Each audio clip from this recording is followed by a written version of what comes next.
mga kapuso!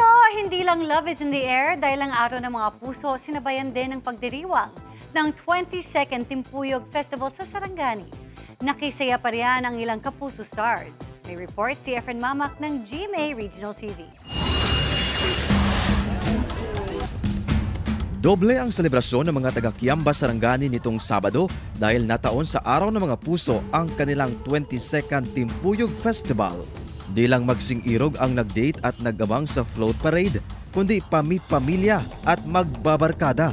Happy Timpuyog Festival!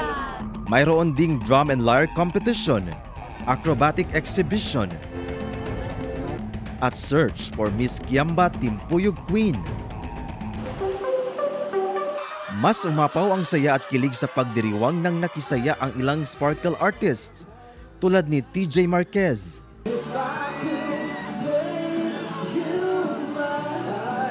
Jerry Gonzalez, at Katrina Halili. Sobrang sarap ng feeling kasi nakapag-share ako ng saya ngayong Araw ng Mga Puso and nakita natin sa mga tiga-Kiamba na talagang na-enjoy nila yung gabi na to. Hindi rin pinalampas ng mga kapuso stars na matikman ang nag-viral na soft local delicacy na kutsinta. Ang sarap kasi kahit na diet ako, nasira yung diet ko, nakailan yata ako, 4, 5. Sarap. Masarap kasi yung hindi matamis. Masarap po siya, tapos hindi siya ganun katamis. Favorite ko yung kutsinta, so na-enjoy ko siya.